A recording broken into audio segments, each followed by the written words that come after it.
think it's a privilege and honor to have Dr. Amrish Agrawal with us on TheRightDoctors.com. I would like to introduce Dr. Amrish Agrawal to us, who is an expert in general cardiology, preventive cardiology, pediatrics, and geriatric cardiology. Such an extensive era of coverage. Thank you very much for being here with us. All right, so Dr. Agrawal, if I may ask you a few questions, will that be all right? I suppose you don't mind that. So while we start beginning, so I understand you are from UAE, is that right? So which hospital are you working there in UAE? Actually, I'm consultant in cardiology in a Ministry of Health, which is similar to NHS. And there's a hospital in Emirates of Fujra. It's a tertiary care center, Fujra Hospital. And as you mentioned rightly, I'm consultant in cardiology, handling a wide variety of cases. This is our big general hospital. We are a very busy government hospital with a very vast cardiology unit. And we do get huge number of cases of all type of varieties. So I think it's just, we probably are looking for the right people like you at TheRightDoctors.com. We are the first to organize this World Congress on Cardiometabolic Diseases. And how is your experience about this WCCMM? Do you think it's a good thing, good initiative in India, or should have you more, or what do you think about this WCCMM? I think I'm highly impressed by the scientific content and the organization and the platform which you bring from the TheRightDoctors.com. I think such a thing is good to the future because people are increasingly savvy. They are looking a lot of online stuff and getting information from there. So I have to really congratulate you for bringing such a platform to India, and I hope that we can invite you sometime down the line to UAE to take this further in our area. Thank you. Could I ask you a question about your research and publication that you're going to talk to us about this WCCMM? What are you presenting on this WCCMM? In WCCMM, the original committee has asked me to speak about pulmonary embolism. I do have a wide variety of publications. In fact, one of my articles were published in European Heart just yesterday, and I'm glad to know that. But in this meeting, I'm going to focus on pulmonary embolism. The reason being is that we tend to talk about cardiology, we tend to talk about babies, but the fact remains that more number of people die of pulmonary embolism every year than as compared to all cancers put together. For example, if you take from USA, the data is very robust from there. Nearly 500,000 of people have pulmonary embolism every year, and you will be really surprised to know that nearly quarter of populations will have some form of mortality, and 10% will die in the first few hours of onset of pulmonary embolism. So truly, it's a very silent and the hidden killer, and all of us will be aware, because what your mind does not know, your eyes will not see. I think that's a kind of very orthodox, not for the doctors and physicians, but probably for the simple man who don't understand much of it. To them, the entity of pulmonary belongs to the lungs, and here we are treating the cardiologist as a pulmonary embolism. So how would you like to convey this message to your local people who probably are watching us live now, that pulmonary embolism, predominantly a paradigm, comes under the cardiology as opposed to the lung specialist? I'm not sure. I think in the different part of the world, they treat differently. When I was in Singapore, pulmonary embolism has been kind of managed equally, and the workload goes equal to the respiratory physician as opposed to the cardiologist. And the cardiologist comes in picture whenever we have to do some kind of intervention to suck the clot out. I'm not sure how it's been practiced in the UAE.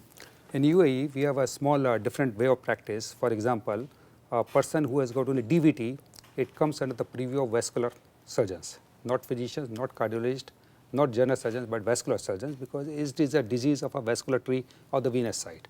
But once the lungs are involved, we come to the purview of cardiologists. The reason is that even though the embolism occurred in the lungs, but the hemodynamic consequences which determine the clinical symptomatology, the prognosis, and the outcomes are all related to the cardiovascular system.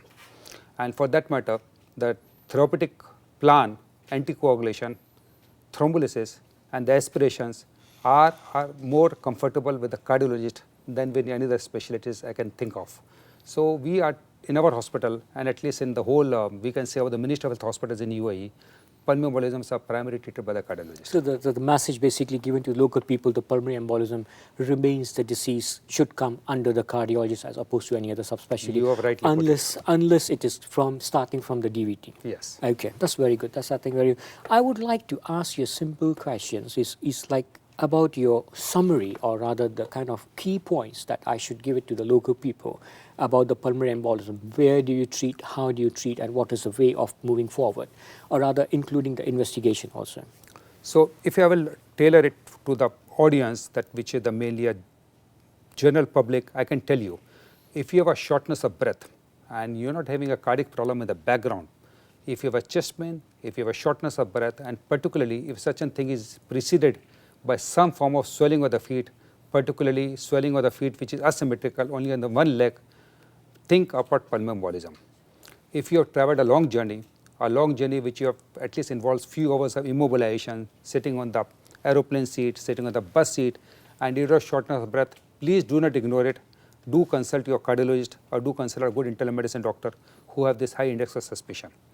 If you are pregnant, if you are taking oral contraceptive pills, or you had a recent surgery, or you are, for example, you have a recent cancer and you have a shortness of breath, think about pulmonary embolism, because all these things actually predispose to pulmonary embolism. Once you have diagnosed pulmonary embolism, and this message is for the treating doctors and the cardiologists, is that the key point to look for hemodynamic is instability. If your blood pressure is good, that means as this particular time you are in a good window and you are safe. But if your blood pressure is low, and low by low means we 100 as the 100 systolic or peripheral anti-systolic, this means that you are having a hemodynamic compromise and your right ventricle is affected, and such a person should be treated as severely, or as you can say as intensely as you treat with a person with heart attack. So, this is a message I am going to deliver to a cardiologist. Then also second thing is that the clinical condition of patient do not remain static. It is very much possible that you can be very much stable now and next morning you become unstable. That means you should be under the continuous medical observation.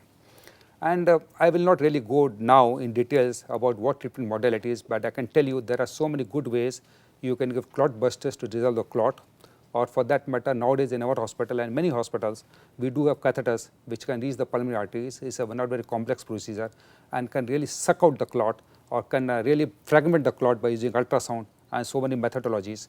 And we have so many examples in our hospital where the patients who had a low blood pressure start with, and with this procedure you find that next morning they are sitting up and talking and the blood pressure is good. So, is there any simple way of diagnosing? What is a first simple tool to diagnose this problem? This is a very, very easy question, a difficult question. But my take on this is that if you are a stable pulmonary embolism, for example, your blood pressure is good and your symptomatology is moderate, the first test to do will be a D-dimer. There are some caveats. For example, there are certain conditions which can give rise to a wrong D-dimer. So, if you put the other way around, if you have a negative D-dimer, this makes the likelihood of pulmonary embolism a very, very less chances. If you have any high index of suspicion, for example, moderate index or severe index of suspicion, please do not waste time in doing a D-dimer. Directly do a CT angiography, because CT angiography has a very high strong predictive negative rate and it can really pick up pulmonary embolism which are occurring in a very small branches also. So, it is a tool to go, and all the guidelines currently recommend CT angiography as a treatment of a diagnostic modality of choice. Are there any contraindications that you can think of, would like to highlight the people that these are the places where you should be avoiding the CT contrast, CT angiography? Yes, obviously because we are giving contrast. So, if you are having kidney problems, then this is also is a problem if you do contrast CT angiography. If you have allergy to the contrast, this is making a second subset of patients. But kidney problems is a relative because you have to choose, do you want to protect the kidney short term or you want to save the patient life. So, if you have a moderate renal dysfunction, then in our hospital we do send this patient for angiography, but we hydrate them well, and the next day morning, even if we suppose kidney fails more, then nephrologist will dilate them for a few sessions and the patient will improve. But the information you get will be fantastic. I must share with you my experience. I always have been like, I've been working in the tertiary center, and then we see a people who have a heavily transplanted, just once transplanted kidney and a heavy dose of the immunosuppressant, and this group of the patient always comes with the suspicious index of PE. And I always struggle myself that what is the best way to go and investigate them, and then and I don't have any kind of a layout platform or a kind of formula, to step down formula to really give me that here should I do echo, here should I do the CT. Yes. And it, at the point of, to reach to a point, it just comes to a more of the subjective and then the patient to patient need, and then we decide to sit down on MDT and then to see which is the best way to go for it. Sometimes, not always, but often a time I end up doing the VQ scan. Yes. And would you think that VQ scan is a good modality to diagnose that acute as opposed to the chronic pulmonary embolism? Well, in our hospital we do have nuclear scan capabilities.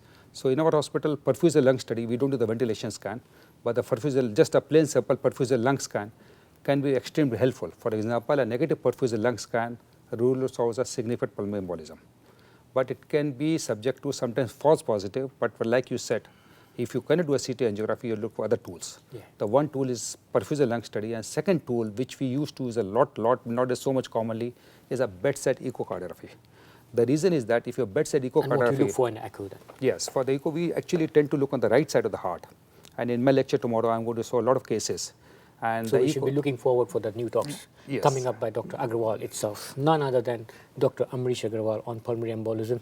Here I'm going to ask you, how would you like to conclude your talk? I mean, what you want to give a last message to them about one sentence about the diagnosis, one sentence about the presentation, and a sentence about the treatment. for the presentations, think early, have a more high index of suspicion. Once you have the index of suspicion, use right tools and the proper tools to diagnose and to exclude. Once you diagnose it, give them proper treatment for an adequate long time. This is the key message I want to deliver it. So I think to end, or rather to conclude our talks, I would like to ask you just 2-3 things. Firstly, the common, how the way the patient presents. Secondly, what is the way to diagnose those? And finally, the treatment, that is just one sentence treatment about those group of patients. I would appreciate it if you can just highlight me on those. So if I have to summarize one line for each respective things, I would like to say the most important thing is to think about it early. That means have a high index of suspicion. Use the right tools depending on the patient clinical presentation to exclude or to confirm your diagnosis. And once you diagnose, treat with the appropriate modalities depending on the hemodynamic parameters, using troponin and BNP, using the echocardiogram in the algorithm. And once you treat it, important to treat long enough so the recurrence of pulmonary embolism does not take place. Thank you. That was Dr. Amrish Agrawal with us. Thanks a lot for your time, sir. Thank you, sir.